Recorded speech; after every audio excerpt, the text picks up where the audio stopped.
Wow. I'm thinking today about. I've been thinking. I was reading an article not too recently about a woman who had written a book, and I think part of the name of it was uh, One Drop. I think it's One Drop, and it is about her journey and her discovery. I think she was about 24 by the time she discovered this. She discovered she'd grown up in the Connecticut area, if I remember this correctly, and she grew up, for lack of a better term, around blue bloods. And her father was a known, I think, art critic or whatever, one of the major national newspapers that you would know in the New York area, and they did the polo scene and the this, that, and the other, and I would guess came into contact with African Americans periodically, but not on a regular basis, if you will. You know what I'm saying? She finds out her dad is dying on his deathbed, and she finds out that he's African American, that he's part Creole and black. He's a brother, as we would call him. And she had no knowledge of this. Her mother's Anglo, and her mother knew about this, if I remember correctly. And the reason I bring it up is just she said that in the article that it brought meaning, I think, almost to her life, and it made her feel like her life was more important because this history was in her life, not in some trendy kind of "hey, I'm black" kind of way, but just in a kind of, for lack of a better way of talking about, a substantial way. And so all these years she lived without this knowledge of what was in her, and where her people, all of her people, came from, and all of the attributes and characteristics and all like that she could see not only in her father, but she would have been able to see in her uncles and her grandparents and all the rest, and the impact that can have on our individual lives. And we've been looking at the book of Ephesians, and there's a verse that talks about some of this that I think you might really get a lot out of. Again, remember I told you that long story with the idea of bringing to the forefront this concept of having available to you everything that you are, and being able to, if you don't know all of what you have, you can't live in it. You can't accomplish it. You can't capitalize on it. You got to know who you are, and you got to possess it. So now, the end of the story, she's having regular relationships with the rest of her family, which happens, most of it live out here in the LA area. And so, it has enriched her life. So check this out. And again, in that concept of getting everything that we have and allowing it to enrich our lives. In the first chapter of the book of Ephesians, the 18th verse, the writer, Paul, says this, talking to the readers of the letter that he'd written: I pray that the eyes of your heart. Isn't that a great phrase? The eyes of your heart. I pray that the eyes of your heart. This is the NIV version of the Bible, or translation. I pray that the eyes of your heart may be enlightened, in order that you may know the hope to which he has called you, the riches of his glorious inheritance in his people, and his incomparable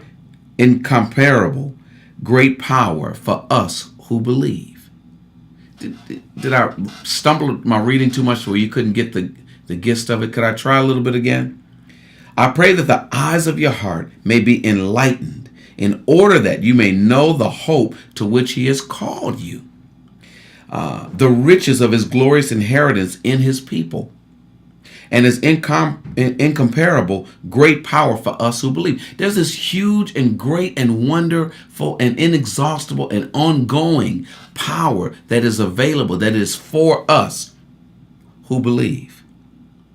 And he says, listen, I want the eyes of your heart to be enlightened so that you can know the hope to which he has called you.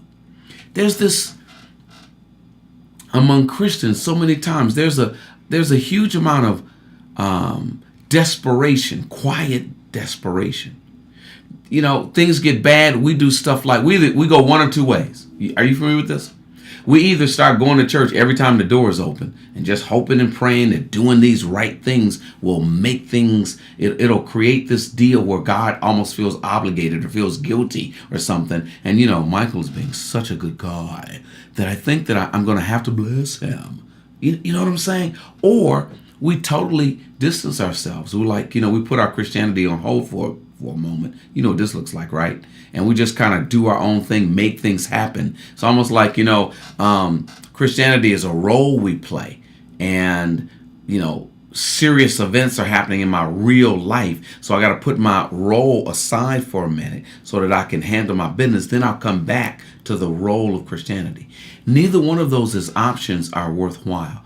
Putting it aside or trying to perform in such a way that causes God to correct and salvage all of our circumstances and situations. What is really more to the point, as especially listed here in this or outlined here, is an ongoing assurance that we have a hope, and it's a glorious hope.